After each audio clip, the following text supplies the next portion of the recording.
Welcome back, everybody. I'm Jay. He's Matty. It's Yankee and the Brit. We're going into week 18 already, but we're going to first go over week 17 and then talk about those Saturday games coming up. Yeah, welcome in, guys, to the final Thursday night regular season show of the season. These have been really great. I mean, it's Tuesday, but sorry, our midweek show. Yeah, but that's okay. They do Thursday night football or Monday night football on Thursday to open up the season. We're just following the NFL's lead. That's just what we're doing. But welcome into our final midweek show of the regular season. And what a crazy regular season it's been. It's like the Chiefs are already out of playoff contention. The Patriots are going in for the 1 seed when we thought they could be one of the worst teams in the NFL. It's been a topsy-turvy year for the league. The Cowboys fucked the Vikings. Yeah. How? If you beat Green Bay instead of tying, this game is to go to the playoffs. But no, you motherfuckers couldn't pull off that fucking win and help a brother out just one time.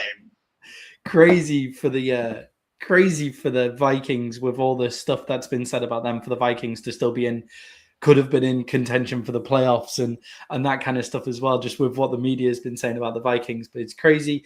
And we have one more week to go where there are still games on the line. There's still deciding the Steelers. There's still deciding the Ravens, whether they're in the playoffs and they're playing up against each other. There's deciding who's going to be the number 1 seed, which looks like it will go down on Saturday night. And we're going to preview that game against the Seattle Seahawks and the San Francisco 49ers. There's still deciding on the champions of the NFC South, the Tampa Bay Buccaneers or the Carolina Panthers, which is on Saturday as well. So wait till the end of the show to hear us preview those Saturday games and come up with our best bets. But first, let's look back at week 17 in the NFL. And we'll break down how Tampa can win this game and still miss the playoffs. Really? If Atlanta wins, it becomes a 3-way tie, and because of the tiebreakers, the Carolina goes into the playoffs. Oh, Jesus, right, okay. And we'll get to that as well once we get there. God, I didn't even know that. I thought it was nice and simple. But No, never. And it should have been simple for the Tampa Bay Buccaneers, but we will get to that as well as our best bets. Jay, our best bets have been looking good. The best bets have been going well. We are well above 500 now, going into the final best bets of the season. So follow us along for that as well. But first, Jay, we're going to start off the show with the Diggs brothers. Stefon Diggs is in trouble with the law, facing felony charges. Trevon Diggs has just been released by the Dallas Cowboys. Let's start with the older brother, Stefon Diggs, and his trouble with felony charges. He is facing felony charges for being accused of strangling his private chef. He categorically denies, as a quote to the BBC says, he categorically denies the accusations. He says they're completely unsubstantiated as well. So what we're going to do is we're not going to judge on the court of public opinion. We're not going to say whether he did it or not. That's not for us to say. That's for the courts to find out. It is amazing how in this world we've forgotten that the justice system just needs to work itself out, and then we'll guilty until proven. So we'll find out where that goes. But Jay, what we're going to talk about is how does this affect the New England Patriots going into the playoffs? They're going into the playoffs as the potential 1 seed in the AFC, and they're going in there without their number 1 wide receiver. So I don't know if the NFL handed down a ruling yet, but I think that'll come if they're going to suspend him or not, right? Where does this go? If they suspend him, then it becomes a big issue.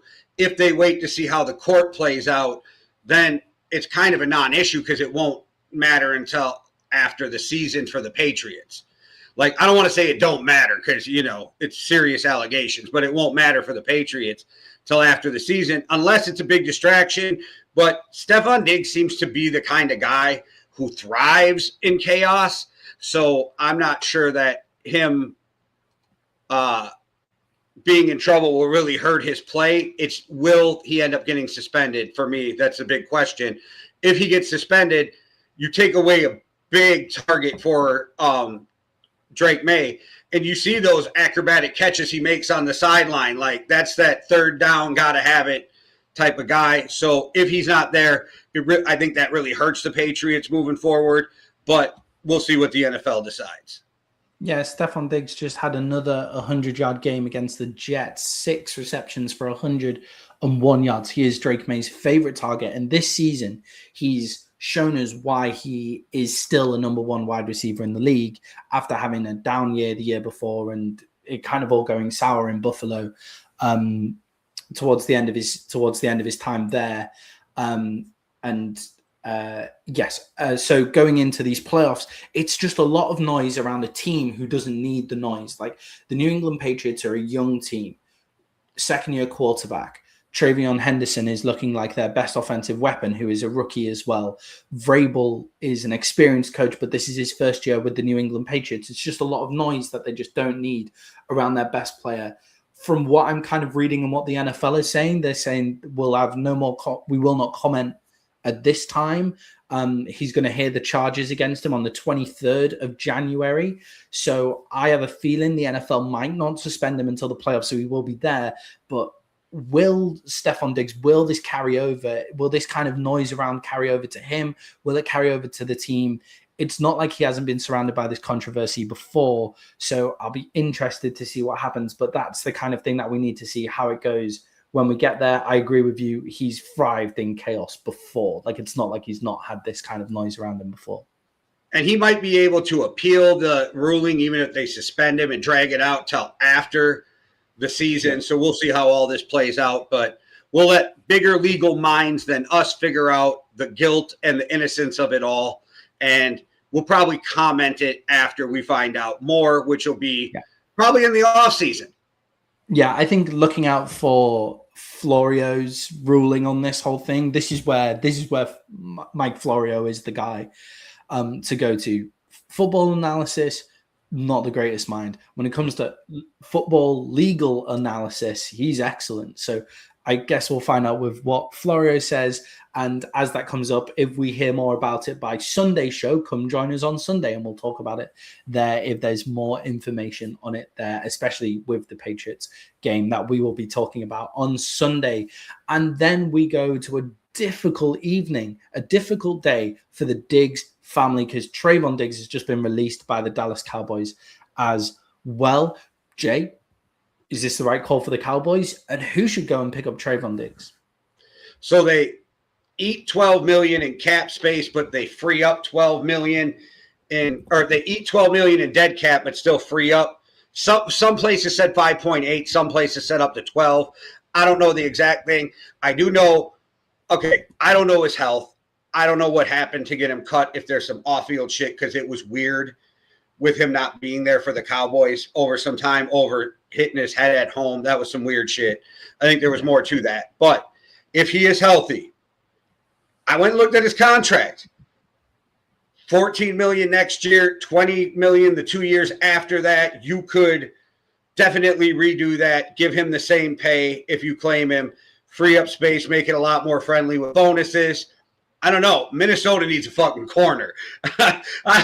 You pick him up, pay him the $500,000 for the last game of the season, and then you got him on contract for the next 3 years.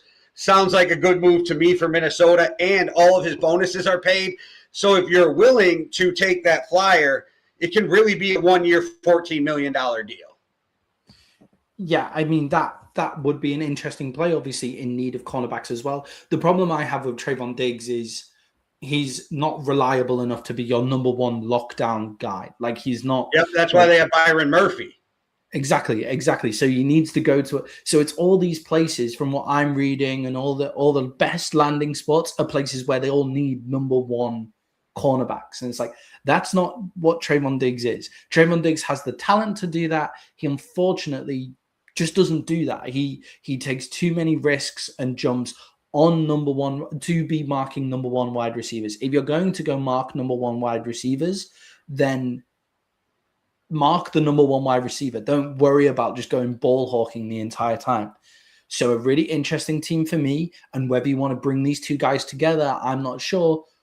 The New England Patriots going into the AFC playoffs, you just pick him up for this playoff run. Just go and pick him up off the waivers. Go and pick him up. his brother's obviously there with this trouble with his brother. Do you want both of them on the same team? It might be helpful for Stefon Diggs, to be honest, to have his brother there at this time. But then you've got Christian Gonzalez to lock down the wide receiver one. Carlton Davis, who's had a 94 passer rating, who's been part of a defense that has had a 94 passer rating a lot of the time. And then you bring on Trevon Diggs into that mix. What team is going to get huge yardage on those three cornerbacks when you have Trevon Diggs there to ball hawk as well?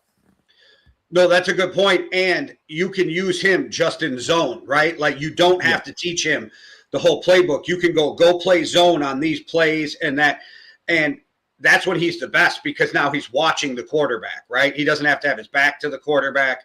He's going to get burned less in a zone. He could be a good addition for that defense because you won't have to rely on him, and he could be your fourth guy, you know what I mean, and have him for a half a season, $500,000. And then you can make a decision after the playoff run if you want to cut him before he's owed that $14 million. Yeah, and also another team, if you want to revive the best of Trevon Diggs, is the Chicago Bears. Al Harris is currently the defensive backs coach in Chicago. Al Harris was the defensive backs coach in Dallas when Trevon Diggs was playing his best football a couple of years ago. Like, if you want to go revive that version of Trevon Diggs, then you could do that. That's another playoff team that could pick up Trevon Diggs. You know, they just give up 42 points against the 49ers. They could do with some defensive help there. The 49ers might be a good team as well. Obviously, they need a bit of defensive help. However, they kind of need someone to lock down a number one wide receiver. But if you're going into the playoffs, like just throwing some money at a guy and seeing what can happen, I think the best long-term for Trevon Diggs is your Minnesota Vikings pick. Cornerback 2, working with the wide receiver one, working with a great cornerback 1 in Byron Murphy, in a defense that is more about getting to the quarterback in the front end and making big plays on the defensive side of the ball. Trevon Diggs really suited that when he was in Dallas. So I think for the long term, the Vikings would be great. I think for the short term, this playoff run, New York Patriots. I've been hearing the Packers since you sent me that. A lot of shit I looked up was saying the Packers. And I was thinking it's not the worst idea because they definitely could use some help on that defense right now. Yeah. It's to the Packers. The Packers are a funny one with the amount of cap space that you want to give to the defensive side of the ball once you've got Michael Parsons. But are you just using it for this year? That's like you said. Just this year, yeah. Then the Green Bay Packers makes a lot of sense as well. And he goes... I have this odd suspicion he's going to clear waivers and then go anywhere he wants. He's already cleared, I think. Well, it's tomorrow. If they cut him today, you don't clear until 4 o'clock tomorrow. Oh, right, okay. Well, 3 o'clock my time, 4 o'clock Eastern, yeah. Right, got you. Diggs is now subject to waivers, sorry. I think with Trevon Diggs, I do think teams won't claim him off waivers. I think they'll try and get him in a much nicer contract than what he's got, because he's got knee issues, the head injury issues as well. Hasn't played much at all this season. I think teams might just sit on that and then kind of pick him up with as little as they can later. And I know Vikings fans are probably like, they can't. They'll be over the cap next year. No, listen.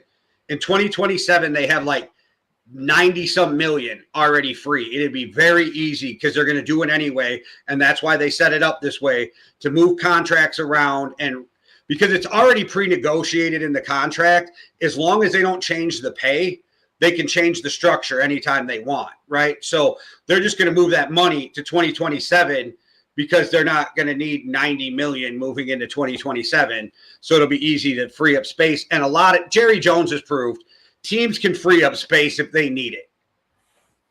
Yeah. And with,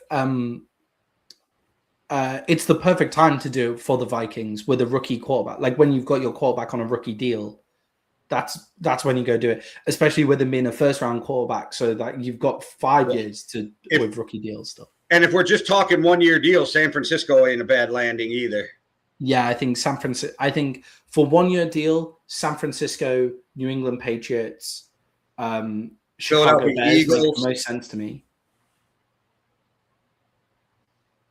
Sorry, go on, Jay. I said the Philadelphia Eagles. Jesus. Yep.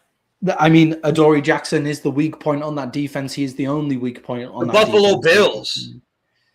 There's low. Yeah, there's with the Buffalo Bills. I think like, is he the guy to fix their passing game? Fix it? No, but can he make it better? Yes, exactly. For that 1 inch, like for me, Trevon Diggs, just go get him. Like, just if you have any sort of problem at cornerback, I think the Philadelphia Eagles. Now that you've said it, I'm like, oh fuck yeah, it's gonna be Philly. I think it's Philly, Bears, New England Patriots. They're the top 3 best fits going into the playoffs for me. But I think he makes any team better just by having him on the roster because his skill set is just one that's really like his skill set is so different to a lot of cornerbacks in the league just with his ball handling abilities. He offers something different. It's not about can he lock down wide receiver 1, it's can he go get the ball for you, like in that big play moment, can he go and get the ball? So I'm quite sad to see the Cowboys let him go. It makes sense in a cap sense. It makes sense with how the defense is now structured and the fact that we're going to go young at the cornerback position with it looks like we're going to go young at the cornerback and then in the secondary and try and rebuild it through the draft. And Trevon Diggs hasn't really played much this season for us. So I think it does make sense. I am sad to see him go because if you think 2 years ago, Micah Parsons and Trevon Diggs were 2 of the hottest commodities in the NFL, and now neither of them are on the Dallas Cowboys on the defensive side of the ball. So that is sad to see. But looking back to week 17 then, our NFL week 17 reactions. Jay, let's start with the game of the week. The San Francisco 49ers went up against the Chicago Bears. The San Francisco 49ers came out on top with the win. Jay, in that fourth quarter, did this game have the feeling of one of those games that the Bears have the ability to come back and win like they have been doing all year? And this is kind of the first time that they haven't got the job done coming back and winning those one-score games. Yeah, and it felt like they ran out of time more than they lost, which to me says bad management of time in that last drive by Ben Johnson. Yeah. But smart guy, first-year head coach. I don't think you'll see these problems moving forward. And I think he's one of those guys who self-evaluates. But I think they could have done some things to leave them a couple more plays at the end of that game. Yeah, I think it looked like towards the end of that game, I was thinking the Bears are just going to do this. Like, this is what they've been doing all season. But it's what we've spoken about with the Bears and the Broncos. It's like, if you're giving yourself that work to do in the fourth quarter, it's not going to come off every single time. And this is a little different to the way the Broncos have been doing it. Like the Bears scored 38 points in this game. It's just that, like, it's just they were played out of his mind. Yeah, it's just the 49ers scored 42. Like Caleb Williams was pretty great in this game. Brock Purdy was pretty great in this game. We'll talk about Christian McCaffery in a second as well. Okay, the last 3 weeks, Brock Purdy has been worth every fucking penny. Worth every penny. Yeah, worth every penny, and has proved us wrong in this in this stretch of games as well. So it's not the same as what the Broncos have got in the style, but it is that if you're going to give teams a head start, or if you're not going to put teams away that you're better than, you're going to get up against these good teams like the San Francisco 49ers, and you're going to give a game away. And is that going to happen in the playoffs? I mean, we'll see. They might have now cost themselves the chance. I think they have now cost themselves the chance of the playoffs going through Chicago. Sorry, I had to deal with some bullshit. That's all right. I was just saying, it now looks like the Bears have given up because they haven't put this team away. They've been allowing teams to be in games. They've been allowing teams to hang around, that they're probably a bit better than this San Francisco 49ers team are very good. But, you know, when you come against these very good teams, if you're not starting the game strong and you're not putting teams away and you're leaving it up to the fourth quarter to come from behind, then you're going to give up really important games. And Jay, them losing this game means that the NFC divisional game does not go through Chicago, and that was really important to them. No, and as long as the 49ers win on Sunday, they don't have to go on the road the rest of the season, like sent for now 5 weeks or whatever. It'll be 6 weeks. I think this could be the NFC Championship game. I'm not picking that or booking it, but I wouldn't be shocked to see if this was, because they're going to be 1 and 2 seeds, it kind of looks like. So this could be the NFC Championship game. Yeah, and if it is, then we're probably in for a great game again here. Jay, Christian McCaffery was amazing in this game. Is he now down as, like, again, he's reminded us he's the best player in the league? Christian McCaffery, is he the best offensive player in the league? Or is this a case of the Bears defense had some problems, or was this just Christian McCaffery and Brock Purdy on another level just being great with Kyle Shanahan as well? Yeah, Christian McCaffrey is the best running back in the NFL, and he has been for years. And just because Saquon had a better season last year, you know what I mean, doesn't mean that Christian McCaffrey still isn't the best running back in the league. Yeah. And to me, you can argue the order, but he's top 5 greatest running back in NFL history because he does so much. And it is so weird. You watch a boxer, and in rounds 10, 11, 12, you're not usually seeing a knockout because they don't have the big burst anymore, the explosion. Christian McCaffrey never gets fucking tired. I swear. I don't know the numbers, but he's got to be 40% of their offense at least. Yeah, I think Bijan Robinson is the most production of anybody's offense in the league with the Atlanta Falcons. We'll talk about the Atlanta Falcons in a second. He's around 43% of the Falcons offense. So, but I would be surprised if Christian McCaffrey was much behind that. And to be honest, for the 49ers to get to where the 49ers have been able to be in this season, and where the San Francisco 49ers have managed to get themselves into that possibility to be the number 1 seed in the NFC, and they're just 1 game away from being the number 1 seed. Those games where Juwan Jennings was down, Ricky Pearsall was down, George Kittle was out, they were the games that made the San Francisco 49ers season, coming away with those wins, where I would love to see what Christian McCaffrey's production rate to the rest of the team was at that point of the season, because it looked like it was 70, 80% when it was Juwan Jennings, George Kittle, Ricky Pearsall all down. First 5 games, he was 47.6% of the offense, but season overall, he's 37.4% of their offense. Yeah, there you go. So those games that have allowed the San Francisco 49ers, they're the games that have made the San Francisco 49ers are going to be could be the number 1 overall seed, depending on the game against Seattle on Saturday. Like, they're the games that mean the most to the 49ers, not the games where they've had everybody healthy and they've scored. Obviously, this game against the Bears, they scored 42 points. I can't remember what it was the week before, but the offense has just been supercharged since they've got, like, Ricky Pearsall, Juwan Jennings, Brock Purdy, like, everybody back. But those games where Christian McCaffrey just put the 49ers on his back, he's been the most electric, and he's, I would say, the most reliable running back in the league. Like, Bijan Robinson has his moments. Bijan Robinson had a great game against the Los Angeles Rams this week as well. And Jahmyr Gibbs, when he's playing well, the Detroit Lions look like an amazing football team. And Saquon Barkley and Derrick Henry went into supercharge against the Green Bay Packers. We kind of spoke about that on the last show as well. But Christian McCaffrey has been the most consistently brilliant and most consistently electric throughout the whole entire season.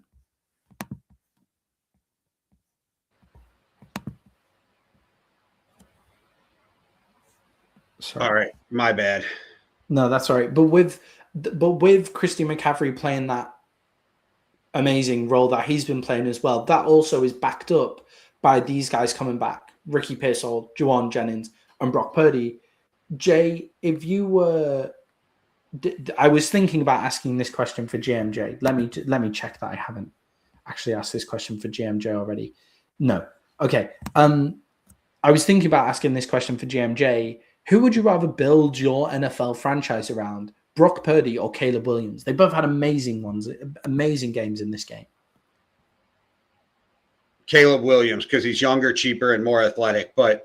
And dude, dude, Caleb Williams threw a 52-yarder and a 47-yarder that were a fucking straight line. And when you watch Caleb Williams throw, he doesn't need to step forward to get that, which is huge. I don't know. I think that the upside to Caleb Williams with the young contract, and he's playing this well already, give me Caleb Williams. I think as well with Caleb Williams. So a lot of people will come out and say Brock Purdy got the win.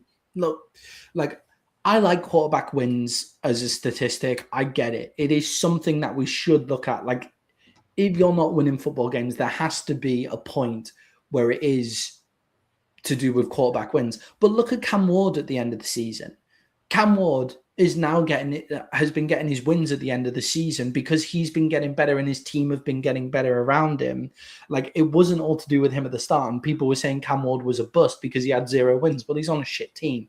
Look, the improvement from Caleb Williams from last year to this year is astounding. The improvement on those plays of not getting sacked. He's had the biggest jump in the NFL from Scrag, which is like sack to completion percentage. Like it's basically like sack to completion percentage ratio. He's moved up from like the 34th worst in the NFL to the 4th best in the NFL because he's learned to run away from the pressure. He sees those things. He doesn't have to make the big play with his legs every single time when it breaks down. He's learned to throw the ball away. Like that progression is just so great. And, you know, the accuracy, the completion percentage is the final point for Caleb Williams. But I don't think Caleb Williams actually has an accuracy problem. It's just he goes for the big play a lot of the fucking time, and that's why his completion percentage is down. Once he starts just reading and taking those layups even more often and with even more success going from first year to second year, from second year to third year, his completion percentage will go through the roof because he makes huge plays with great accuracy all of the time and puts the ball where it needs to be.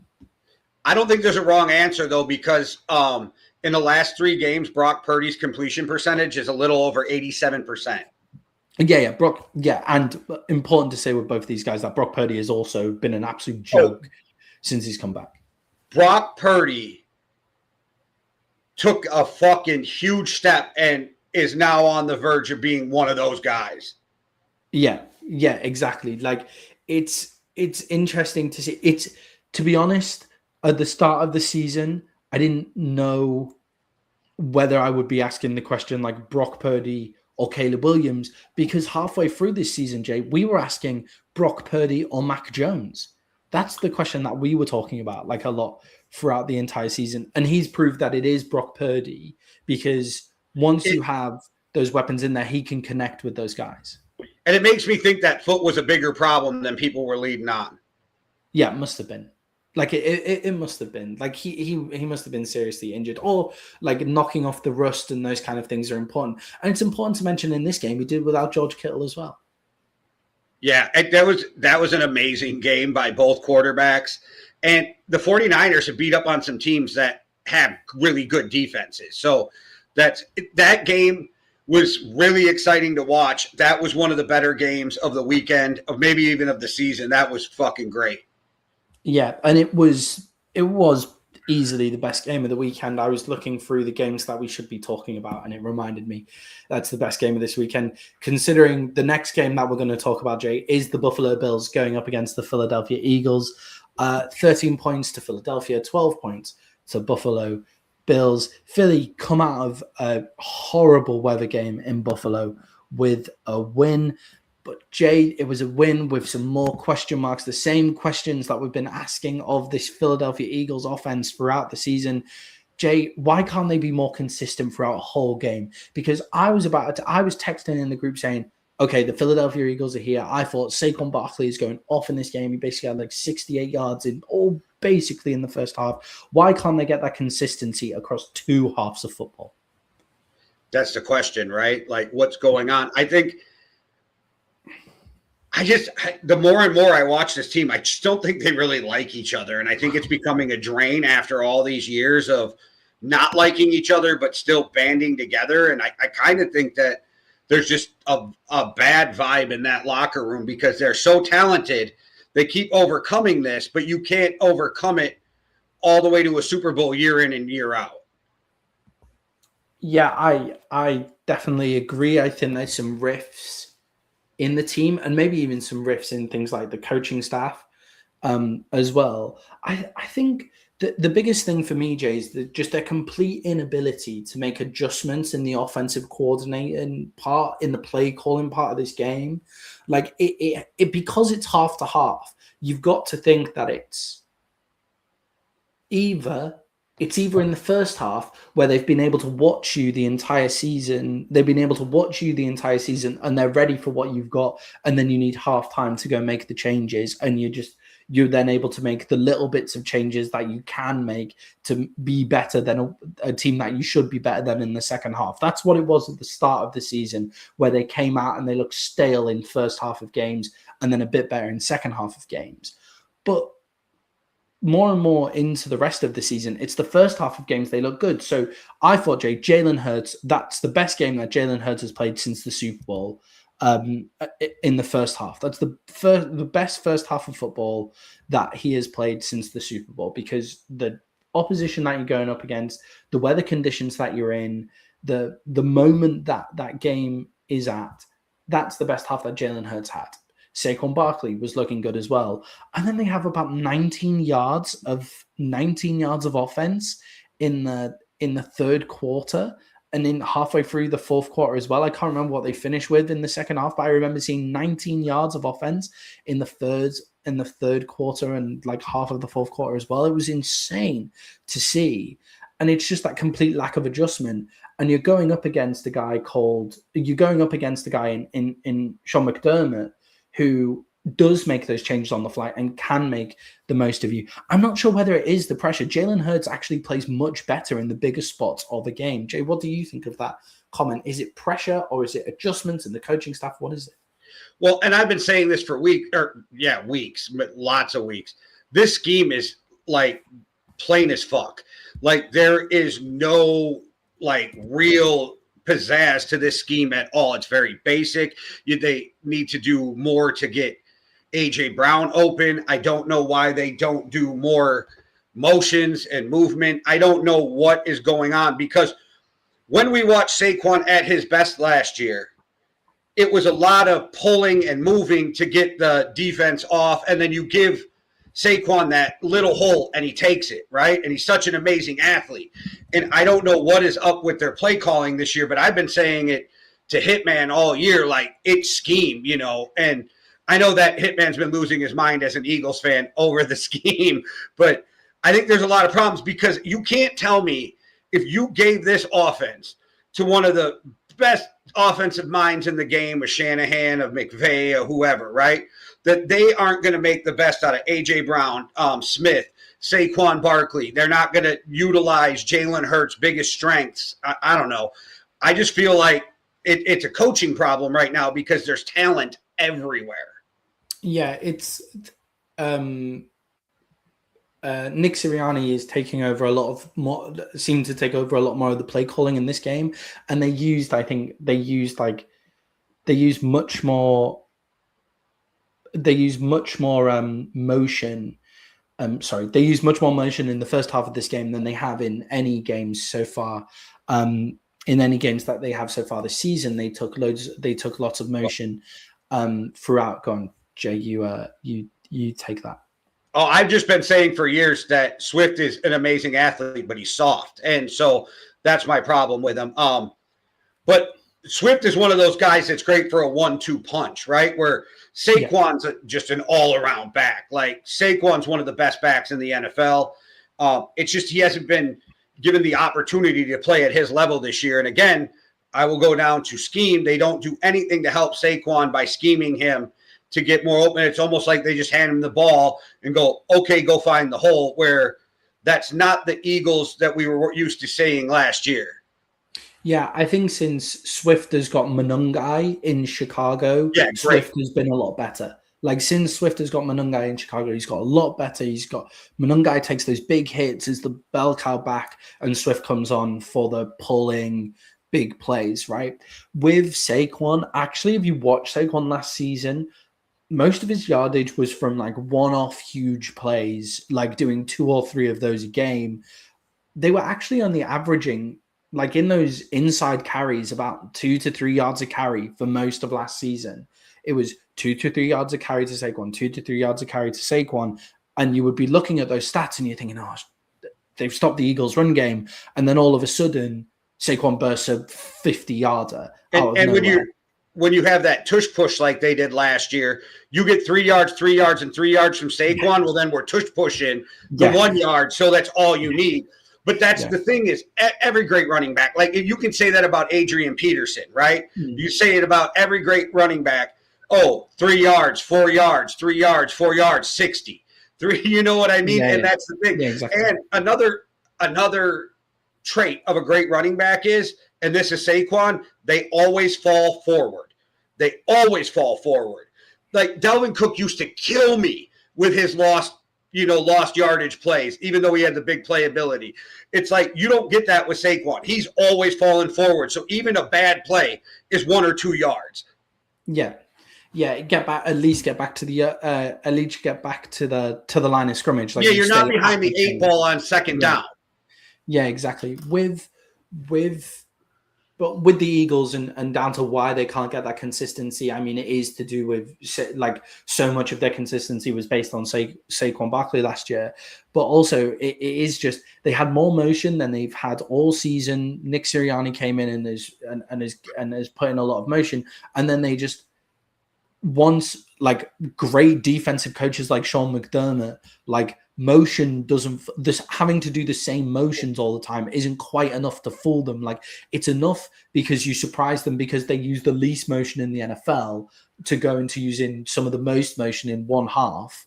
And then in the second half, where's that next wrinkle? We've been talking about it with the difference between the Detroit Lions. It's Ben Johnson calls plays for the entire game. Like he calls a play in the first quarter that doesn't work, but it's almost designed to not work because then you add a couple more wrinkles on top of it because you do it in the second quarter. You do the same play in the third quarter, but they have wrinkles over the top of them. The Eagles don't have that. The Eagles came out and they just went, we're just going to do motions and then run basically the same style of plays. And the motions were enough in the first quarter. And then Sean McDermott, who's a great defensive coordinator, comes and shuts that down, and they had no other wrinkles on top of it. And look, I don't hate slagging off the Eagles. I'm a Dallas Cowboys fan, so I like slagging off the Eagles as much as possible. But it is important to remember that they did win this game, and they won this game by being great in that first half on offense and then being great on defense throughout the entire game. So they can do it. They just need that consistency throughout the whole game. And I think a great example of how they're not scheming Saquon open is the fact that go look at Atlanta with that huge run by Bijan. Now, Bijan does his thing on that run, but they schemed it open by pulling everybody one way and then having him cut back the other. So they have the whole defense moving one way. So and all it takes in the NFL is a half a step. If you can get a defender a half a step off, that's all it takes in the NFL to bust a big play. And it's with that yards, with things like yards per carry stats, it's if you get the big runs, then it really spews them yards per carries out of whack, which is great because that's what you should do. But it's if you take those yards per those huge carries out of the yards per carry for Saquon Barkley, then you hit. Which you shouldn't do because the stats are the stats. I understand that. No, this is a fair argument that you and I have a different outlook on this sometimes. Like when we go on this, because I'm like, yeah, the big runs are what make it. But I get your argument in between them. But when you have a running team, that's what you're looking for, right? You're looking for the boom, boom, big play. And this year, that big play has been missing. So that's where it can become a problem. So I get where you're like. You're used to having that running back, Maddie, though, that gets you 4 yards, 5 yards a carry, where I'm used to having Dalvin Cook, who's 3 yards, loss of 1, 3 yards, 35, right? Like, it's you can see you could see that happening with Saquon last year. Like you could see this kind of thing on the horizon if you take those big runs out of the stat sheet, because the reason you can take those big runs out of the stat sheet is it is so easy to see what the Philadelphia Eagles are going to do in their pass game. So then your safeties can cheat on Saquon Barkley. They have way too much talent is the bottom line to be this bad. Exactly. Not that they're horrible, but they should be blowing some teams out, and they're not. And way too much talent. Yeah, and what's the maddest thing is you said with A.J. Brown, they need to scheme him open. No, you don't. That's my problem with it. Like, you don't actually need to scheme A.J. Brown that open. Like, he just needs half a step. Like, no, but you should be is the point, though, right? Like, you always should be. You have Smith, you have Goddard, you have fucking A.J. Brown. These guys should be getting schemed open, which should be opening it up for Barkley, which should be opening it up for the option for Hurts to take off out the back end. Like, this should be there, and it's not. And this is, if you're an Eagles fan, has to be the most frustrating part of the whole thing for you. But Jay, this is a great win for the Philadelphia Eagles to go into Buffalo, come away with the win. Yep. Just looking at it as a W, that is a great win.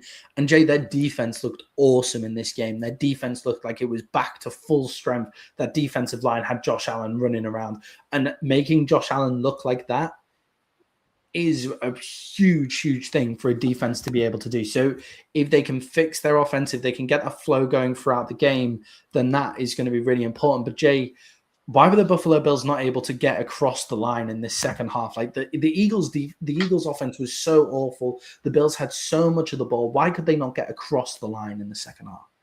Well, that's because they only have two offensive players really on their team.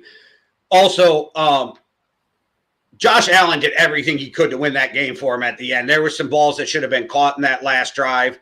But I still have a problem with the 2-point conversion. I said this in the group chat. When you're at home, you go for the tie and win it in overtime. When you're on the road, you go for 2 in the win. I don't know what the fuck they were doing. Why would you put it on the line for a 2-point conversion? Just go to overtime and win this game. Yeah, and I think I don't mind just going out and getting the win, especially when you have one of the You're best. relying everything you did for 60 minutes on one fucking play. And it doesn't matter how great the play is, because Josh Allen proved the best play with a great quarterback can still be fucked up. Exactly. And I understand it with Josh Allen, right? Best red zone quarterback, whatever. But the Philadelphia Eagles could not move the ball for shit. So even if you lose the coin toss or the coin toss doesn't go the way you want it, the Eagles couldn't move. All you would have had to do is score a field goal at some point in overtime, to go and win. And that's all they would have had to do. And in those conditions, field goals weren't easy.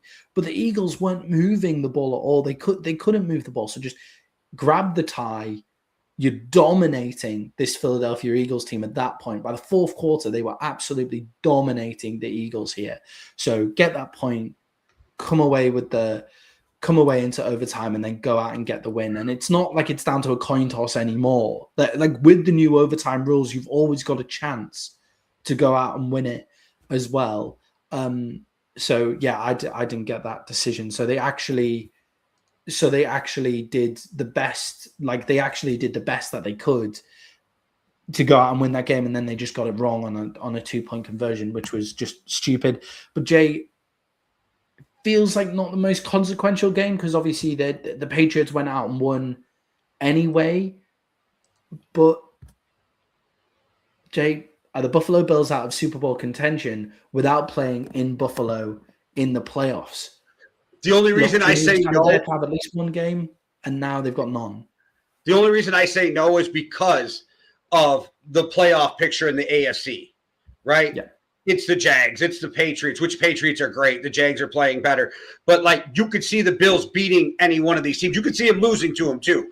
But it doesn't mean they're out of it because you don't have a Joe Burrow. You don't have Patrick Mahomes. You don't have these juggernaut of teams that you have had before. So I think that it is more wide open than before in the AFC, whereas I think the NFC is wide open only because these teams are going to beat the hell out of each other. Yeah, and I think with the playoff picture the way it is, the Bills are tied for the 5th, 6th, and 7th seed. It's just hey, I'm in a toxic relationship with the Jags, and I ride with them all the time. So you don't. I'm with you, but I'm just saying this year the Bills don't have to play a juggernaut in Kansas City or a Joe Burrow. Even probably not even going to have to play Lamar. Yeah, they have to play. They'll have to go to. They'll probably have to go to Denver.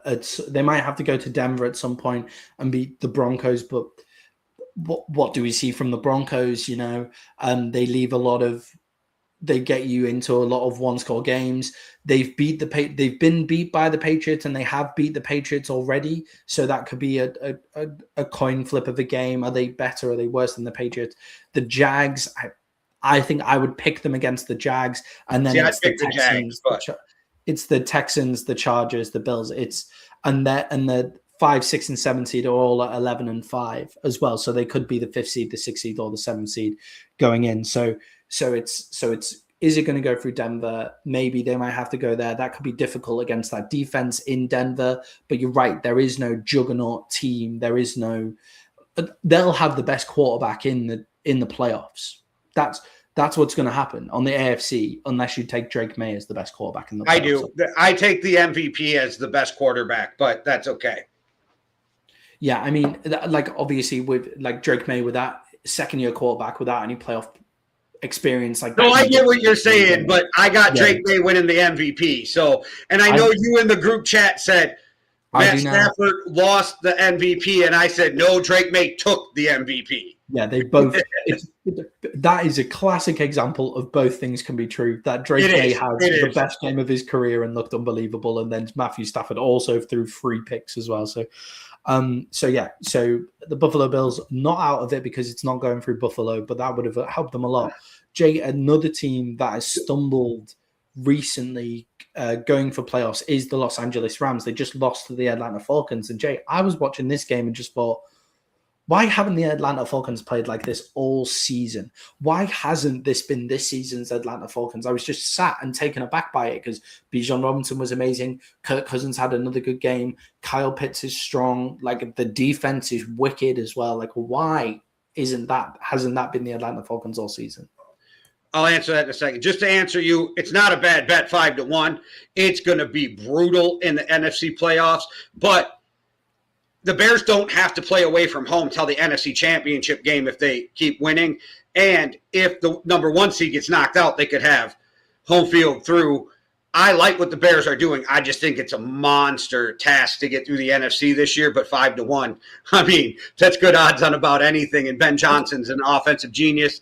Caleb Williams has been playing out of his mind, and that's a solid defense. So I'd take it, but I'm kind of a gambler. So, but with the Atlanta Falcons, I can tell you exactly. There was 2 problems. One, they were scheming for shit at the beginning of the year, and the scheme has changed, and they went back to the zone blocking, and everything's gotten better. And Kirk O'Chains has been playing like Kirk O'Chains again. Like, you know, Kirk Cousins has been playing well, and I know everybody shit on him last year. You and I pointed out, you're coming off an Achilles. Like, and he had limited movement as it is, and he's not one of those guys who throws with his arm. He throws with his whole body. So that Achilles coming off of that was an issue, right? He's looked better. He looked like Kirk Cousins that was in Minnesota. He looks like Kirk Cousins that we've known. And I think that it was hard on Bijan Robinson with Michael Penix because Michael Penix was so inaccurate at times that teams were just like, he's going to have to pass to beat us, and we're just going to stop Bijan. Yeah, I think so. I think so as well. I think once you put just a little bit of quarterback accuracy and quarterback passability in there, then Bijan Robinson opens up. And we saw that in this game. Bijan Robinson was only having to make 1 guy miss, whereas earlier in the season, he was having to make 2 guys miss, 3 guys miss, because everybody was able to just sell out on, we don't believe that Michael Penix can actually throw the ball to anybody in this team.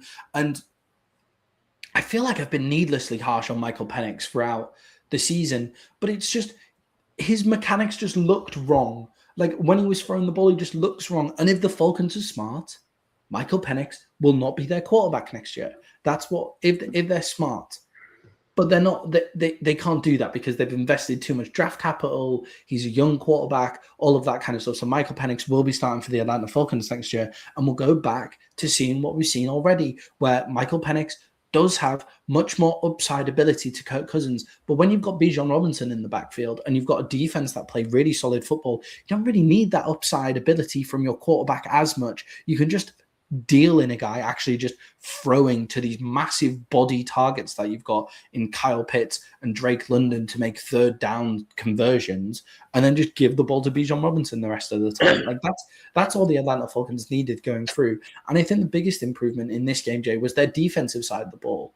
Where was that defense before? That's what I want to know. Like, why have they been so up and down?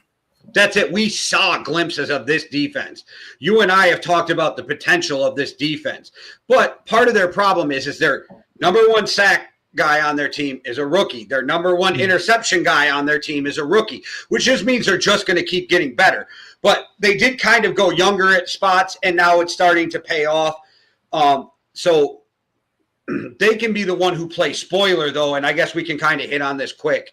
So if they beat the Saints, then no matter what happens, the Panthers make the playoffs because of a three-way tie. Yeah, so are they favorites to beat the Saints? Well, I think they should be, but it probably is a close game. I did look at all of them, but they're not one of my best bets, so I don't remember. I think they're favored by like 2.5 or 5.5. I don't remember. Huh? Yeah, they're favored by 3.5 to beat the Saints as well. So if they go out and win and they beat the Saints, then that three-way tie gives Tampa Bay it puts Carolina. them out in the playoffs. Yeah. And you can see that happening because they have been building something very quietly. And the reason it's been so quiet is Kirk Cousins hasn't had the stats to back it up. Like, I thought Kirk Cousins had a very good game against the Rams, but he threw 13 of 20 for 126 yards and 1 touchdown. Like, he only threw for 126 yards in that game. But that's Kirk Cousins is doing absolutely what he's asked to do to win. We've watched him throw for 360 yards and win a game, but we've also seen him we saw him with the Vikings throw 8 times and win a game. Exactly. Bijan Robinson is taking over in this game, and he looked like Bijan made some unbelievable plays against a really good defense in this game. Like, he was unreal. It was Kirk Cousins' throwing ability that keeps the defense honest enough that then Bijan Robinson can go up. And look, the Rams came back into the game. It looked like the Rams were going to kind of take it over, and then they didn't quite make it at the end. And Jay, that's largely down to Matthew Stafford throwing picks in this game. He threw 3 interceptions in this one, 2 touchdowns as well. Jay, is that it for Matthew Stafford's MVP hopes? And how worried should the Los Angeles Rams fans be going into the playoffs with this being one of the games that they're backing? I think that Atlanta played really well. I think they played good football. I think that the Rams are trying to win while trying to get healthy at the same time. So I still think in the playoffs, people better watch out, because just up until this week, Matthew Stafford was the hands down to everybody MVP except for me. Like, I still was arguing that, well, you agreed to, but that Drake May still had a chance at it. But I don't think that you have to worry too much. They have a solid running game, a great passing game, and a tough defense. So I don't think this game would make me worry as much. The only thing that would kind of upset me is they, the last couple of weeks, gave up their chance at having home field advantage, which would have been huge to give Matt Stafford, who has a back issue, Puka, who's not playing 100%, and Devontae Adams, who has a hamstring, another week. Well, it's for me, it's the Rams after that Lions game. You think they're hands down going to be the number 1 seed in the NFC, and now they're going to finish 3rd in their division. That must be really disheartening for a team going into the playoffs. I think we're the number 1 overall. they have enough vets on that team, I think, to keep preaching. We're in the tournament. Nothing else matters. We're in the tournament. You know, I think that'll help. Yeah, and I think a 3 interception game from Matthew Stafford, you know, like it's. Do you want to play him? No, I wouldn't. That's what I'm saying. I wouldn't want to play them. Out of those teams in the NFC, like I want to play Carolina, Tampa, or Green Bay if that's me. I'd rather play out of the guys who are currently in it now. I'd rather have the Eagles, the Panthers, or the Packers than the Rams. Like I'd rather play all three. And the only reason the Eagles scare me is because they have so much talent, and if that day they go off, you're screwed. Yeah, and it's.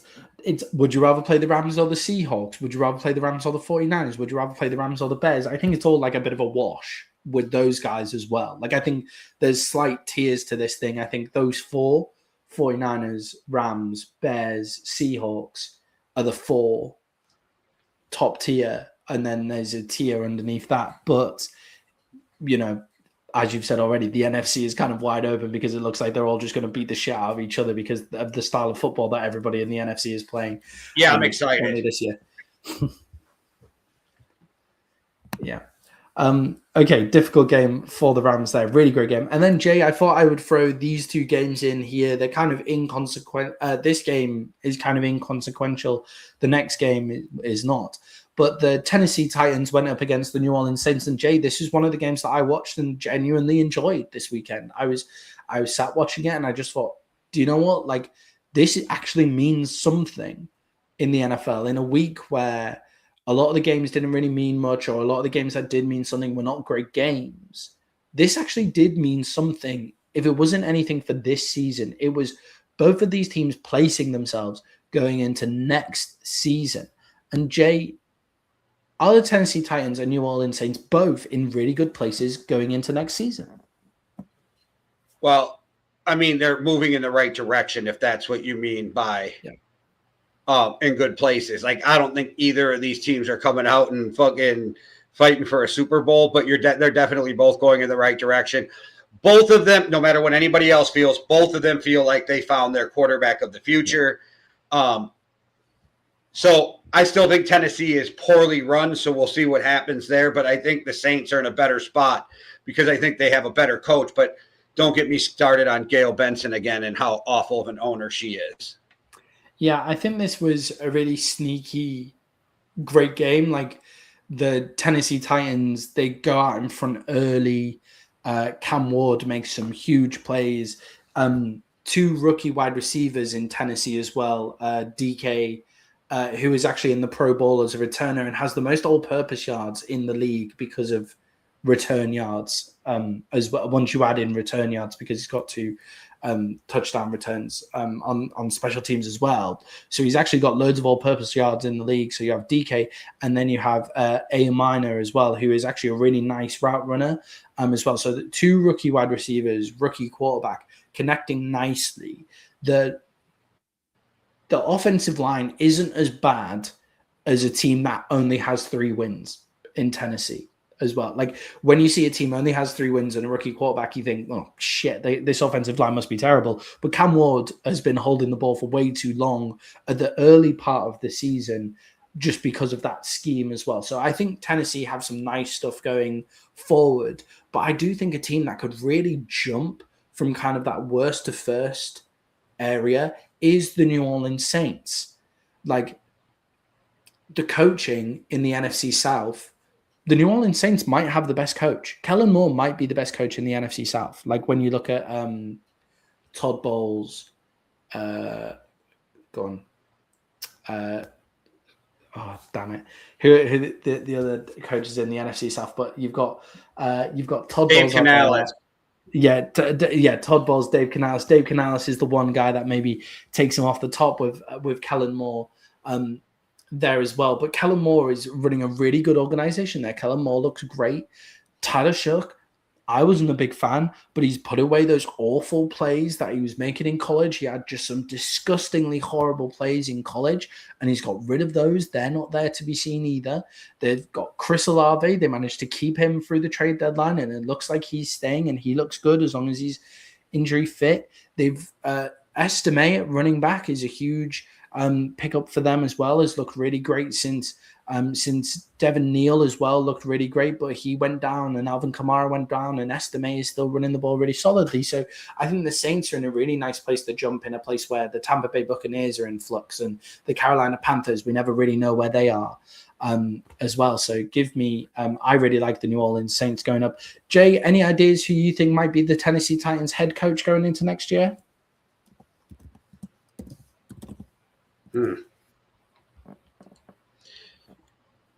I hate to say it, but if they were smart, maybe you go get you a Brian Flores, because it definitely changed your defense in a heartbeat. But I don't know if he'll really get a job because he's suing the NFL, or maybe that's just me wishful thinking that he doesn't get a job because he's suing the NFL. But I'm kind of curious if anybody reaches out for Cliff Kingsbury. That's a guy, I wonder if he's interested in coaching again, because you really want an offensive mind, I think, with Cam Ward. So maybe a Cliff Kingsbury might not be a bad one. But that's the thing. There is no really true top candidates this year. But I said this before. You want an adult in the room who will, I hate to use the word, groom your quarterback to be a good NFL quarterback. Mike McCarthy's out there. Yeah, it's, can your owner get out the way for like a good culture setter as well? Do we trust that with Tennessee? Not so sure. But Mike McCarthy did change the Cowboys into like a double-digit win organization every year he was there. Like Mike McCarthy was a really good culture setter in Dallas as well.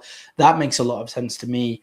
Mike McCarthy coming out of there, you could see the fallout of a John Harbaugh. You could see the fallout of a Mike Tomlin. Like, I don't know whether we will go there because of the lack of kind of coaching talent that's on the market at the minute. But if one of those guys go there, then does the owner have big enough balls to give the money and get out the way of the team as well? I'm actually, after watching that game, I'm relatively excited for the Tennessee Titans and the New Orleans Saints going forward. The rookie quarterback has been, those two rookie quarterbacks have been really, really good. Jay, the Cleveland Browns went up against the Pittsburgh Steelers as well, and the Cleveland Browns came out on top, which sets us up for a showdown with the Pittsburgh Steelers and the Baltimore Ravens, the last game of the season to decide who goes to the playoffs as AFC North champions. Jay, I was watching this game and I really thought, was Aaron Rodgers hyper-focused on making sure he wasn't the quarterback that got sacked for Myles Garrett's record? It looked like he was making purposely bad plays to just be nowhere near Myles Garrett, which isn't necessarily not wanting to Myles Garrett to break the record, and it's sensible to stay away from Myles Garrett, but he just wasn't even trying to make plays that when if Myles Garrett got anywhere near to sacking it. No, they made it perfectly clear that that was something that they had spoke about, is not letting Myles Garrett get that sack record on them. Yeah, exactly. And I think Aaron Rodgers is the kind of guy that keeps tabs of that kind of stuff as well. I think it would be Aaron Rodgers was purposefully trying not to get sacked by Myles Garrett. It was almost like he was looking to get sacked by anybody else at points than Myles Garrett, which was quite funny. Jay, looking at this game and then looking ahead to the Baltimore Ravens game, the Pittsburgh Steelers could just generate no offense, and the Cleveland Browns are a good team. But can the Pittsburgh Steelers do enough on the offensive side of the ball without DK Metcalf in the team? They had no ability to stretch the defense at all. Yeah, I think this game's going to be a complete shit show, because it looks like there's going to be no Lamar, no DK Metcalf, no TJ Watt. Like, I don't know. And this is for the playoffs. So this is going to be a shit show of a game, I think, which might make it a really good game. Yeah, and I mean that, the Baltimore Ravens coming off their win with the Green Bay Packers, but the Steelers' offense just looks completely void of any ability to stretch without DK Metcalf, and they weren't really stretching often enough when DK Metcalf was there. So without him, what are they doing? If Calvin Austin can play, that is a game changer because he's quick. But he wasn't there last week either, so that really limited what they could do. But yeah, you need them to get back, because I know that people are like, Adam Thielen. I'm like, there's a reason Adam Thielen's on his third team this season. Yeah, and I mean, Adam Thielen's great as a nice route runner, possession, basically tight end now. Like, he looks like Jason Witten at the end of Jason Witten's career. That's rough, bro. That is really rough. Well, Jason Witten looked like he was in slow motion. Like that's rough. But, very efficient. He was still super efficient by that time, but only if you could take the top off the defense. You can't just have Jason Witten as your number one guy in that team as well. So yeah, Adam Thielen not doing it much there. But Jay, I thought the interesting side of the ball here was Shedeur Sanders as well. The Cleveland Browns, they managed to win a game, but only scoring 10 points. Has he done enough to keep his job as the starting quarterback in Cleveland? I think he should be the starter next year, but it doesn't sound like that they think he should be the starter next year. It almost sounds like Andrew Berry wanted him and Kevin Stefanski didn't. Yeah, I think with Shedeur Sanders, he went 17 of 23, 186 yards, 1 touchdown, but 2 interceptions. Those 2 interceptions, I think, will really grate on Kevin Stefanski. I think he goes like, okay, I don't mind playing slow offensive ball if we've got this solid defense. It's just we can't give up the ball. Like, that's something that we can't do. But why not lean into the upside of Shedeur Sanders? Like, I just feel like they just will not lean into that upside, which means Shedeur Sanders is going to throw interceptions. Shedeur Sanders is going to get sacked. You may as well just try and lean into the upside as well. And you've got this stellar defense that can recover from those bad plays that Shedeur Sanders will come up with. And Jay, looking at the draft, looking at the free agency market, why not roll the dice on Shedeur Sanders one more season? And I think nobody's giving this kid time to develop at all, right? Yeah. So that's a problem too. But I don't know why, but I think they're going to end up going after Kirk Cousins. So you're going to see Kirk Cousins reunited with Stefanski in Cleveland. I do semi-understand a thought process where the Steelers look really bad, the Ravens look really bad. This next year could be our year to go. The Cincinnati Bengals are just completely dysfunctional. This could be our year. They might just be thinking this could have been our year to go and win the AFC North, and we've been messing around the quarterback. But do you know what? If the Browns had Shedeur Sanders in at the start and had some big playability from the start, they might have won a couple of more games and actually be in the running with what's going on in that division. And Shedeur Sanders would have had more time to develop. Like, he's been the best out of the 3 quarterbacks that have been there. Like, in terms of actually going out there and giving them the ability to go and win a game. Like, it felt like with Joe Flacco and Dylan Gabriel, they were using the quarterback position to not lose a game. Shedeur Sanders gives them the ability to go out and win a game. More, he also might lose the game for you, but at least he's going out and winning, trying to win games for you. No, I agree, but the whole thing in Cleveland's been a shit show with the quarterback. Yeah, it's Cleveland. Ever since they let go of Baker Mayfield, they've been truly cursed. They were already pretty cursed before that, but since giving up Baker Mayfield, they've been in trouble. Right. Thank you very much, everybody who has watched so far. Make sure to like and subscribe, and most importantly, to keep us going. We're going to take a coffee break, and you can really help us out with that by being the ones to, buy us a coffee. Me and Jay set up the Yankee and the Brit nearly 5 years ago, and in that time we've gone up to about 7 shows a week. And with the help of our loyal community, we've been able to keep growing. But we want to grow even more, and that's why just giving $5 or £5 could really help us out in our Buy Me a Coffee fund. And all you have to do is hit the Buy Me a Coffee link in our YouTube descriptions. That'll be on every single video. You can give £5, $5, you can give it once, you can give it every month. And what that does is it allows us to grow and even buy ourselves a coffee every once in a while.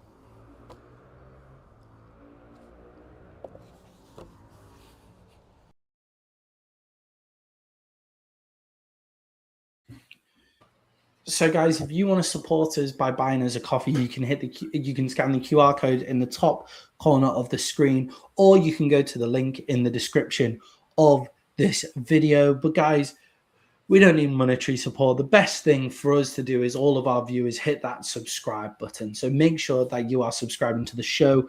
Most data on this kind of stuff shows that the most people that watch videos are not actually subscribed to the people they're watching, and subscribing really, really helps out creators like us to try and grow our platform. We've noticed the subscriber numbers going up and up and up. So we really thank you for your support, and please do make sure that you're hitting the subscribe button. And guys, if you're out there and want to ask us any questions throughout any point of the show, make sure to go in the comment section, as well as questions can be about anything like, why do British people talk so funny? What the hell is mushy peas? Like, all of that kind of stuff is totally fine as well. But if you keep it about football, we could actually help.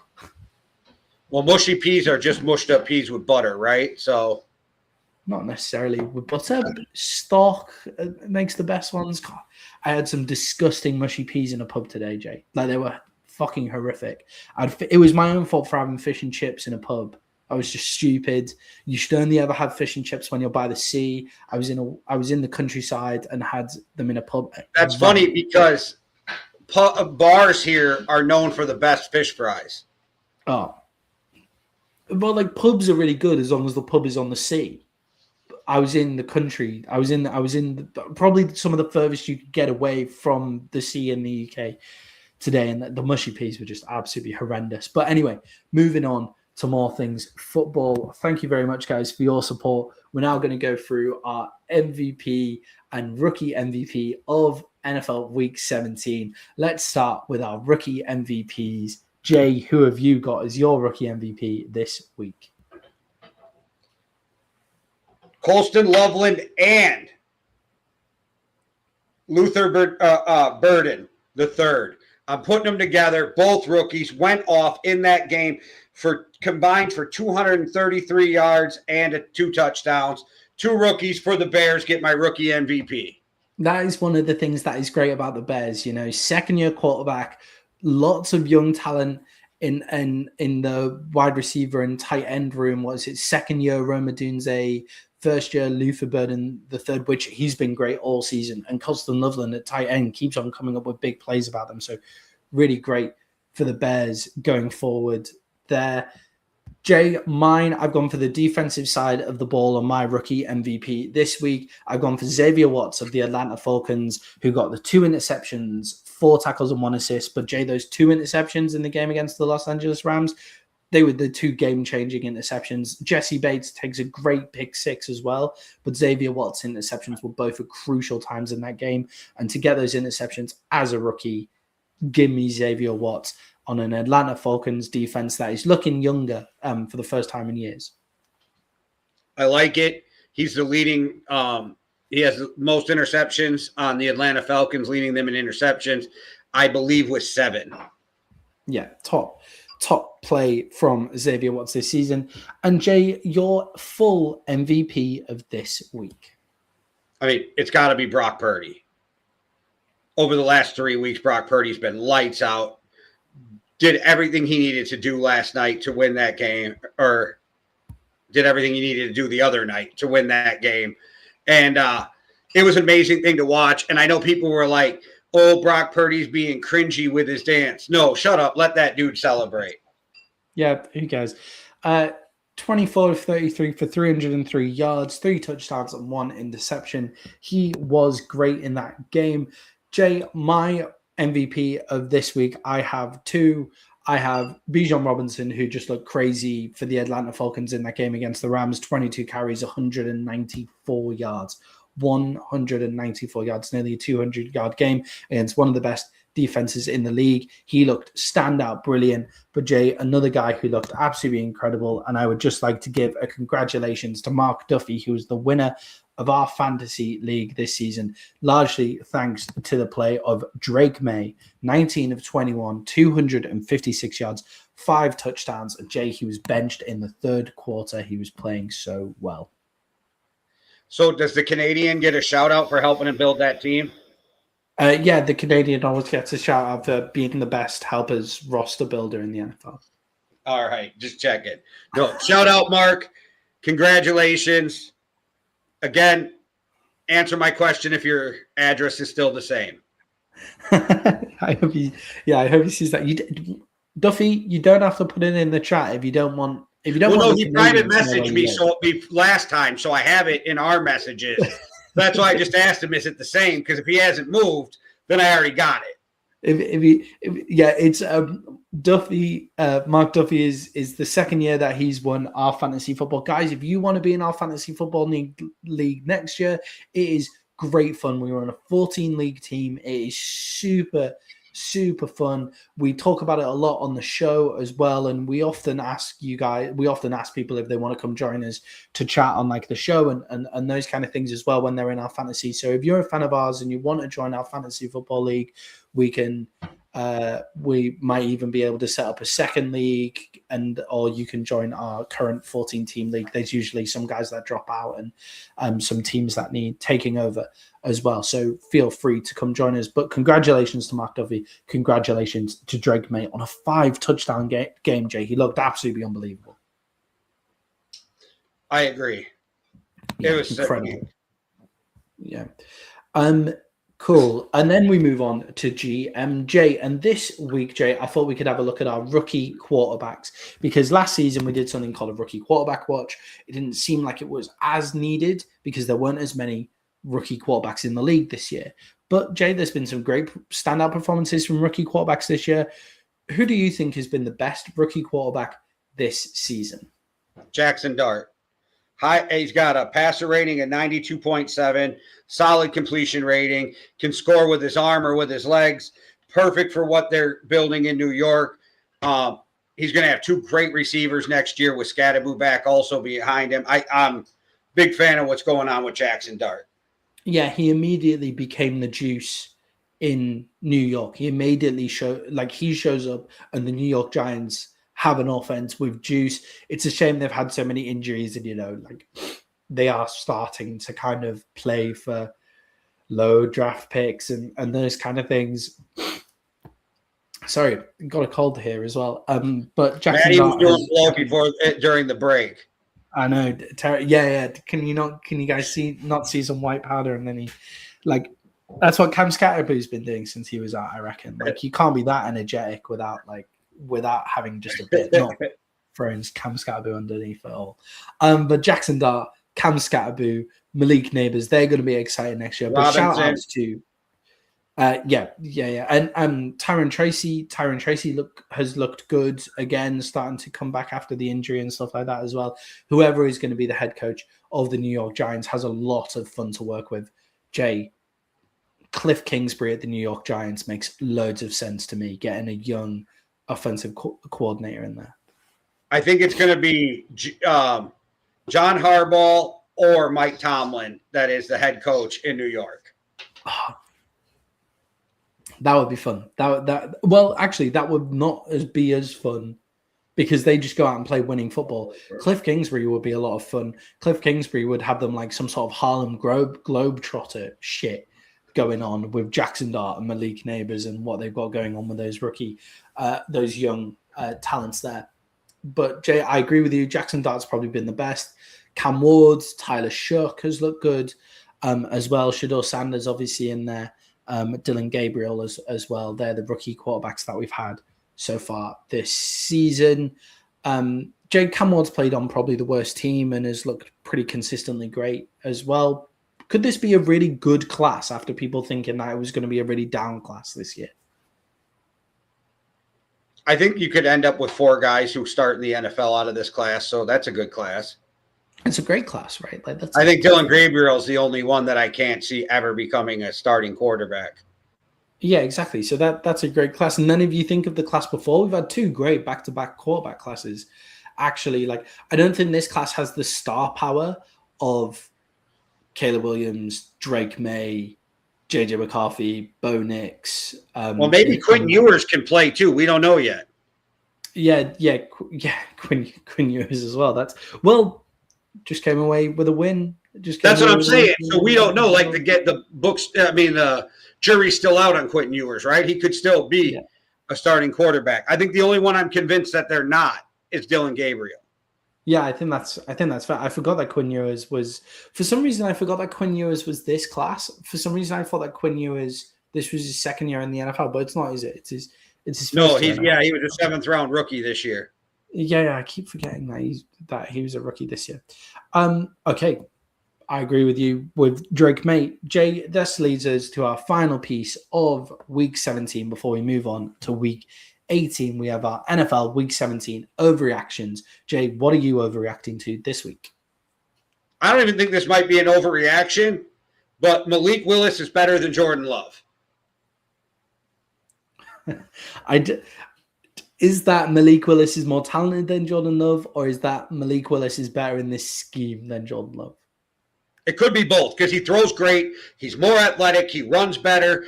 And I'm just thinking, if you're the Packers, what can you get for Jordan Love? You're going to get a first plus, right? Maybe even 2 because he's a quarterback. And then you get to keep Malik Willis, get these 2 first-round draft picks, get some of back what you did for Micah Parsons, build forward. I don't know. I think that might be the move if you're the Green Bay Packers is trade away Jordan Love. I don't know what the cap ramifications are, but trade away Jordan Love, re-sign Malik Willis because Malik Willis is going to be a starting quarterback in the NFL in 2026. Yeah, Malik Willis is going to be starting somewhere else. May as well be for you, and you reset that cap room, right? I don't think they will do that. I think that is an overreaction right now to the play that we're seeing, but I don't think it's necessarily out of the realms of possibility that it is the right thing to do. It's just they will not do it. Yeah, no, but I'm saying I don't think it's an overreaction to say Malik Willis is better than Jordan Love. Yeah, I don't hate that whatsoever. Jay, my overreaction of this week is that Mike McDaniels will keep his job in Miami. It is I don't think he should. I think it's mad. I think he's shown that he can't run the organization, but I think he will. The Miami Dolphins have just come off being the Tampa Bay Buccaneers.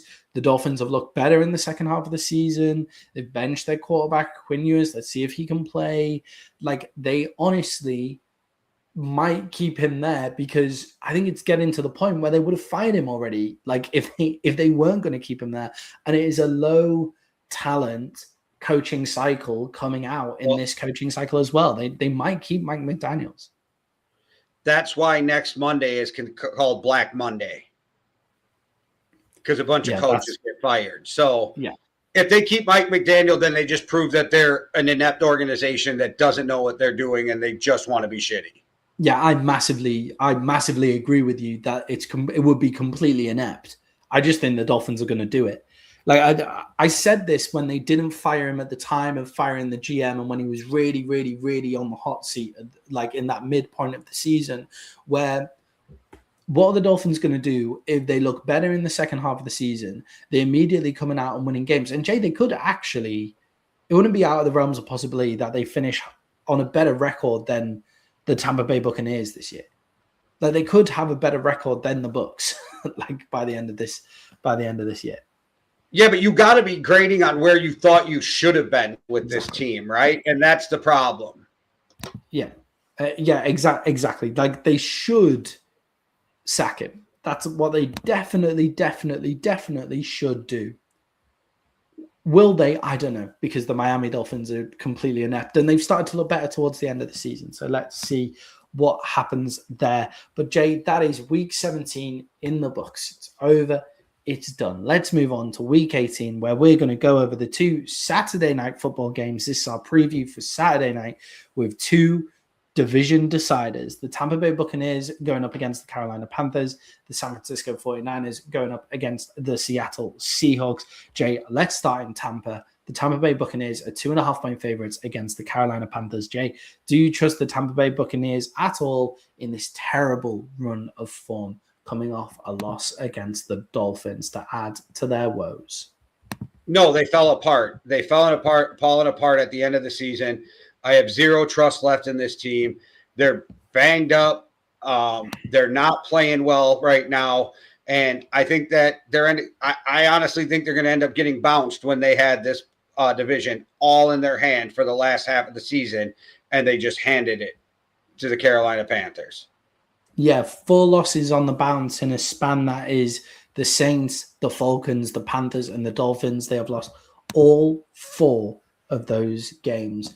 And Jay, in the game against the Miami Dolphins, it felt like it was just such an easy formula to go out and win this game: is run the ball, and on the defense, just keep the Dolphins, like they have their rookie quarterback back there, 7th round pick, keep him under wraps by keeping Devon Achane under wraps, and they couldn't do it.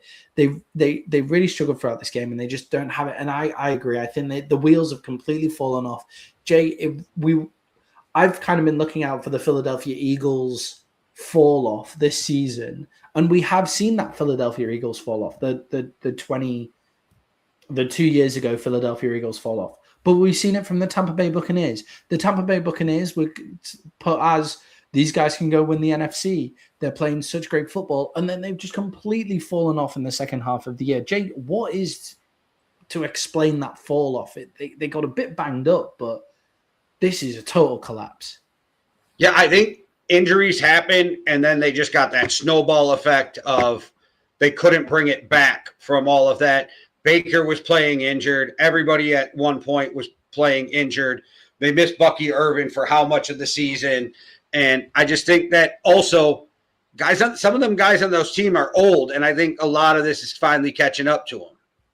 Yeah, I think if you watch the Bucs early in the season as well, there was a lot of wins where it was Baker just doing magical things. Like there were a lot of wins where it was Baker escaping the pocket and making these ridiculous throws. Like on PFF, his turnover-worthy play rate was really high compared to the amount of turnovers that they had.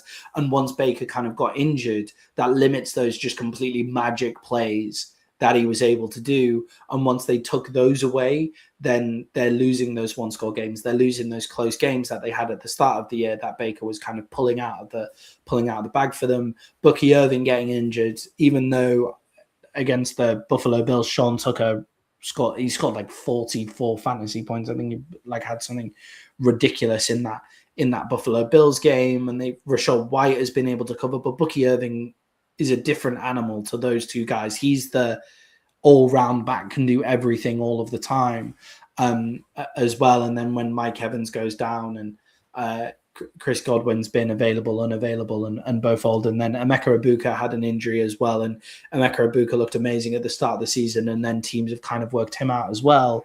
I think he got injured. He got injured. Yeah. I think there's big reasons for fall off on the offensive side of the ball. And then the defensive side of the ball was like getting old and always a bit rocky as well. Jay, with this game though, I don't trust the Tampa Bay Buccaneers at all, but Jay, where can the Carolina Panthers get any reliability? The Carolina Panthers are a really difficult team to trust as well. Where can their reliability come from? Their defense, because it's done nothing but get better through the whole season. And then Rico Dowdle, just ride him.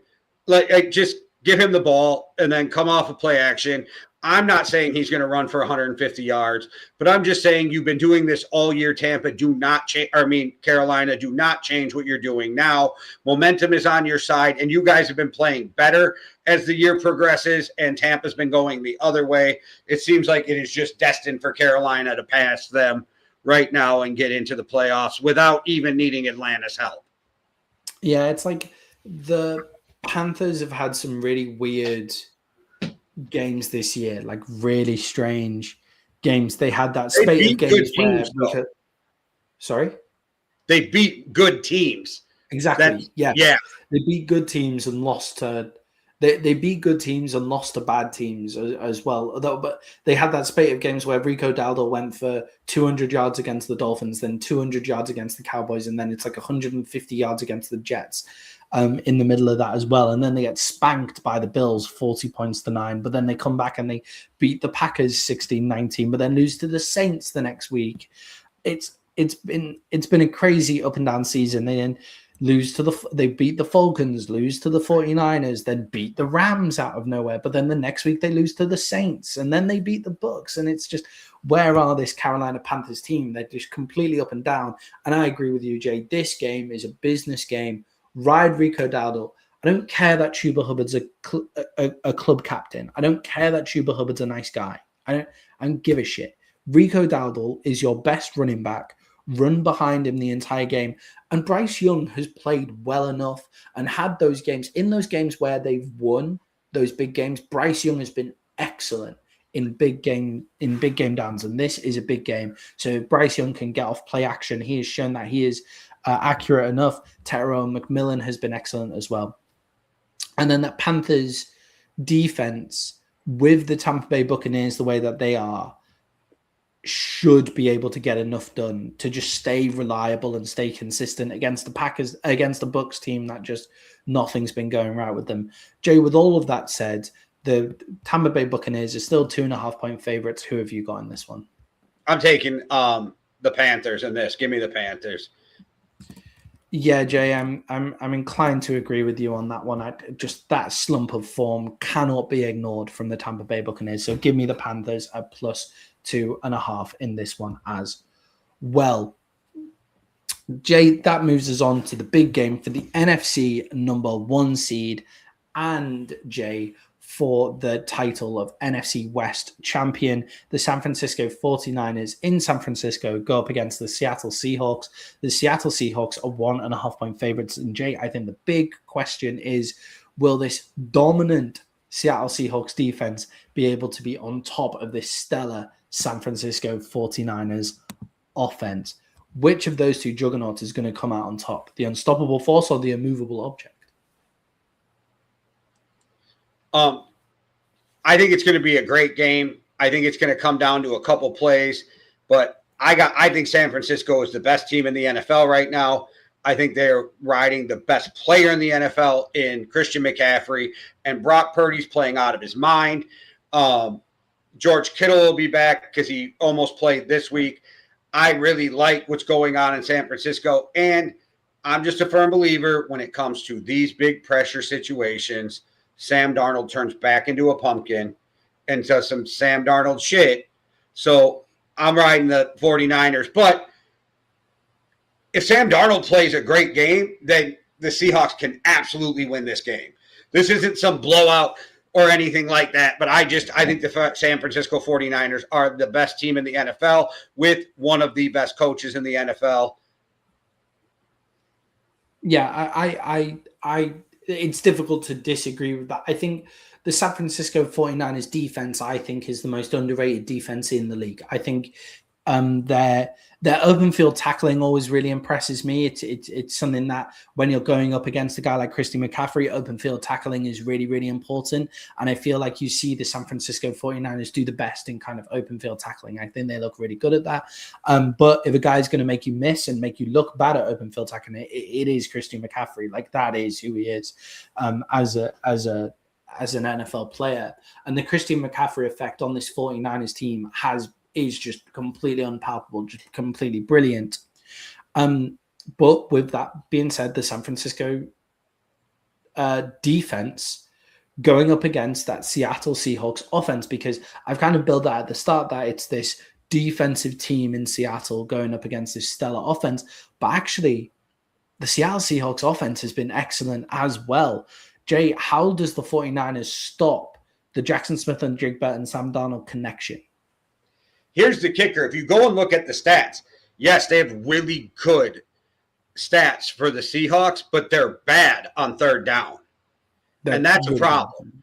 And that's where San Francisco gets you, because they'll get you to a third and they'll let you get 60 yards and then somehow get you to a 3rd and 12. Because San Francisco doesn't have a really good defense. They just make you do so many plays that sooner or later you make a mistake, right? Because all they do is keep everything in front of them because they know they're not good. And then they make you make a mistake, and then that's where they capitalize. So the Seahawks have to play clean football. That is the key to this game. I feel like San Francisco can overcome more dirty football in this game than the Seahawks can. See, I almost think the opposite with that. I almost think that because the Seahawks are backing that great defense that come up with big plays, that dirty football, I think but the 49ers don't give up those plays. Yeah, exactly. Like the 49ers defense, when you have like a... Well, I'm saying even their offense, they don't turn it over a lot either. In San Francisco, Seattle's a lot on turnover. That's just my look at it. So we see it differently. Yeah. The thing that always confuses me about the 49ers every single year is their offensive line is actually garbage, but doesn't give up that many sacks either. Like, I don't really understand how that works. It's like they play, it's the zonal line, and because they play such a quick passing game of get it out to Christian McCaffery, get it out to George Kittle, get it out to Ricky Pearsall, it's difficult to get to. But the Seattle Seahawks... and Uzchek, Uzchek picks up whatever blitz is coming as well somehow. Like, Uzchek is their best offensive lineman. But it's when you watch the Seattle Seahawks, you know when you're playing the Cleveland Browns, you know when you're going up against the Denver Broncos that like Nick Bonito and Myles Garrett are these explosive defensive linemen. But you forget that the Seahawks have like D-Law, and the rest of their offensive line just comes kind of out of nowhere, and it's just super explosive on that defensive line. So it's, can they put enough pressure on to disrupt Kyle Shanahan's offense? I think they can disrupt it. I don't think they can necessarily stop it, but I think they can disrupt it enough where their offense is then able to get over the top of the 49ers. And Jay, for the final time, I'm going to take the Seattle Seahawks against the 49ers. I'm going to take them because it gives the 49ers one more chance to prove me wrong again this year. I don't want you anywhere near picking the 49ers because you've been against them all year and all it's done is help me. So give me the 49ers. You're giving me points, and I think you're going to win the game. That's always a win-win for me. Give me the 49ers. 49ers win this game. And I think they understand they have more to play for, too, because they play home field advantage through the playoffs and the Super Bowl at home. They could not have to pack their bags and still win a Super Bowl. I think that is, Jay, a fair enough pick. And the San Francisco being the number one team in the NFC makes me look so fucking shit as well. I'm obviously picking for that. Well, that was the only take you had in the offseason where I went, like, what? What we do when I go back through and watch our preseason shows and we do a review at the end of the year. I've got a plan for a show, Jay, of a preseason review to review it at the end of the year. That's going to make me look hot fucking garbage. So that's great. Yeah. That take. There's some other takes in there that'll make me look really good, but the San Francisco 49ers only getting 4 wins is going to be not good for me, especially if they come out and win the NFC. All right, Jay, where things are going quite well for me and for you is our best bet. We go into this week. Basically, Jay, you're 26 and 25, so a good week this week keeps you above 500. That's a win. I'm 28 and 23, so we're both doing fine. Let's keep above 500. ChatGPT is 7 and 5 since we put it in. They went 1 and 2 last week. Jay, have you got the ChatGPT best bets? Do. All right, they have Green Bay plus 6.5 at Minnesota. Okay. The Rams plus 9.5 against the Cardinals. And they have Jacksonville minus 12.5 against the Titans. Okay. They love those big spreads at ChatGPT. Yeah, absolutely love them. They hit those huge spreads, and you know what? They haven't been bad for them throughout this time. All right, Jay, and then for you, your best bets. All right, I got the Cowboys minus 4.5. I've got the Cowboys minus 3, so you can have the minus 3. All right, and then I got the Bears minus 2.5. Yeah, like that. Bears minus 2.5. KC minus 5.5. Yeah, Jay, talk us through the Chiefs one, because I was thinking on that and couldn't really decide where to go. Why do you think the Chiefs minus 5.5? I think they go out and get Travis Kelce a win for his last game. Yeah, and I think it's Travis Kelce's last game. I really do. Why do you come back next year when you really don't have a shot after Patrick Mahomes' injury? I really believe if he'd have won the Super Bowl and three-peated, he'd have walked off then. I think Travis Kelce's about to marry Taylor Swift.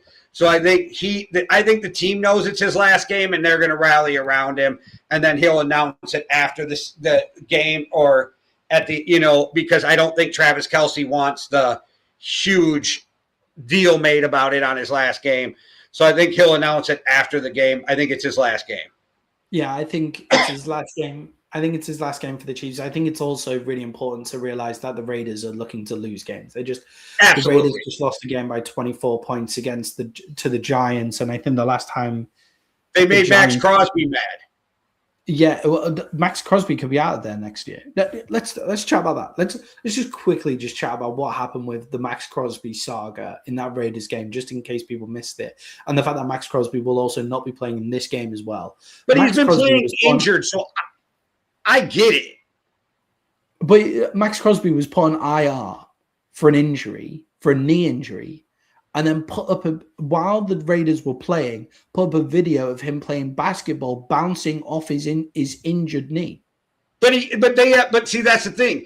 Everybody at first was like, "Oh, they're going to lose the first overall pick for all this." They literally have X-rays of his knee needing surgery. So they have every right to put him on IR just because he was playing through it. He has every right to be pissed off that they did it. But he's back in the building. He signed a really friendly deal because he could have got more money. I think he really wants to be a Raider. I think he wants to be part of turning it around. I don't think that this is a problem leading into next year, but some people do. Max Crosby told them in this last office season that he did not want to be traded. We'll see if this changes that. But even if they trade him, it's not the worst idea because you're rebuilding anyway. If you keep him, it's not a bad idea because he's the face of your franchise and an amazing player. I don't think the Raiders can lose in this as long as they don't do some stupid trade. Yeah, I think with the Raiders, it's like trade him to Kansas City or trade him for some bullshit. Yeah, like trade him for nothing, right? But it's with Max Crosby, I get the feeling that he wants to be a Raider as well, right? Like I think with Max Crosby, like he wants to be the face of the franchise in Vegas, and I don't think he's like necessarily that big-headed guy, like huge ego, but being the face of a franchise in Vegas, that is pretty fucking sick. Like that is really cool. And he'll make a lot of money. He lives in one of the coolest cities in the US. Like it's the city where you want to move to, Jay, Vegas, right? That's where for the nice. About 45 minutes outside, but yeah, I'm not putting the name of it out there because I don't want people to follow me if I go.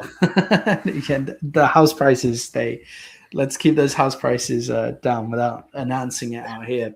But the Max Crosby, I think, wants to remain a Raider. I don't think it'll be a problem. And Jay, I thought, to be honest, like pretty fucking funny from Crosby to do that kind of stuff and then walk into the building the next week. Like, yeah, we all get pissed off with our boss. I think he was just letting them know he wasn't happy, but that just because somebody isn't happy doesn't mean they want out either, right? Like, I don't think Justin Jefferson is happy with the way this season played out. But he's made it perfectly clear he does not want out of Minnesota because idiots kept saying, is he now going to want out, to forcing him to come out and respond to this? And, like, have we all done it where, like, the boss pisses you off in the morning meeting on a Monday, so you basically just half-ass all of your work for the rest of the week, and then you snap out of it over the weekend, and you're back fighting fit the next week, and you do your work properly. Like that's what it feels like to me. Like he was a bit pissed off at work for a weekend. That's for like a week. That's all he was doing. You can't blame the Raiders though, right? Don't injure it anymore. And they're saying that he actually made it worse since they first found it. So go get it fixed. Don't make it worse. And they really want to go out and get Mendoza. So, like, if you're playing Max Crosby and he fucks around and has a 4-sack game, like, that kind of fucks up your chances. Yeah, I don't love how obvious it is that they're tanking the pick, but they're just bad. Like, the Las Vegas Raiders are just not a good football team as well. So, chances are, like, they were going to lose that game anyway. The New York Giants are a better team than them. So I didn't like how obvious it was that they were tanking, but they would probably lose that game with Max Crosby anyway. They just wouldn't lose it by 24. every team who's out of the playoffs sent all of their hurt players to go get surgery. The Vikings did it with like 6 guys, and they just keep winning, right? So, like, the thing is like every team in that position would look like they're tanking, which they are, but would look like it because you're telling every guy who's injured to go get fixed for next year.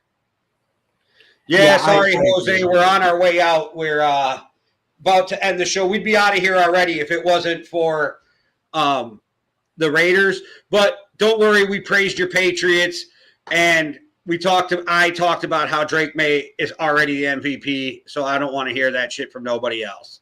And Max Crosby got our Week 17 MVP, and Drake May got our Week 17 MVP, my Week 17 MVP, as well as winning our fantasy football league for the guy who had Drake May as well.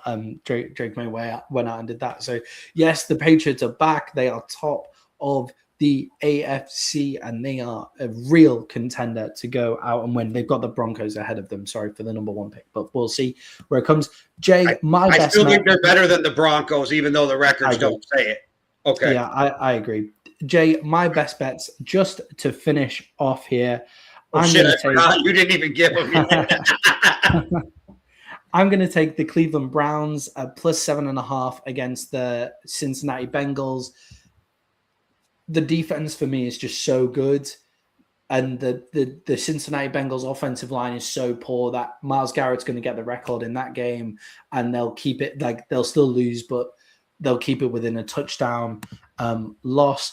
I'm taking the Bills at -7 against the Jets. The Jets are just a horrible football team, ready to get out of there. The Bills are going to be coming back and playing angry after that game against the Eagles. And Jay, I'm going to take my Dallas Cowboys as well against the New York Giants. I think the New York Giants are not a good all-round football team because all of their players are completely injured. And I think the Dallas Cowboys want to go out on a high note. And the New York Giants, to be honest, could do with losing the game. I think it would be smart for them to get close but lose this game. And the Dallas Cowboys' overpowered offense is going to get in a 2.5 range. So that is my best bet for this week. I looked at a couple of yours, but it scared me. Joe Burrow having a fuck you game to end the season scares me, right? And then do the Bills rest their players is what scared me too. The Bills reserves could beat the Jets by 7 currently. That's where the Jets are at as well. Yeah, the Jets come out with that win one for Aaron shit, and then Aaron Glenn, and then I don't know. I don't think so. So to recap, ChatGPT is Packers plus 6.5, Rams minus 9.5, Jags minus 12.5. I don't really love any of those, to be honest. Also, I've got the Rams at minus 7.5, but if they've gone minus 9.5, then they can have that. Jay, you've got the Cowboys at minus 2.5, the Bears at minus 2.5, and the Chiefs at minus 5.5. I've got the Browns at plus 7.5, the Bills at minus 7, and the Cowboys at minus 2.5 as well. All right, guys, we hope those bets work out for you. We hope you have enjoyed the show, and Jay, send us out like you always do. All right, everybody, thanks for watching. I hope you guys all have a great new year. Tomorrow night, if you're at home, not doing shit, we're doing a New Year's Eve party on Yankee and the Brit. We're going to have people rolling through. We're going to play music. We're going to play games. We got some funny reels. Freeze's got some streaming shit he wants to do. I didn't exactly understand it because I'm old, but you guys will. But yeah, we're going to have a good time. It should be starting around 8 p.m. Pacific, which is 10 p.m. Central, which is 11 p.m. Eastern. And we're going to ring in the new year in Eastern time and in Central time for sure. Don't know if we'll make it to Pacific time, but tune in for that if you guys are all like us and will be at home not doing shit anyway. So hit the like and subscribe. We appreciate all the support. Shout out to the 2 people who subscribed during the show. One world, one love. Deuces. Cheerio.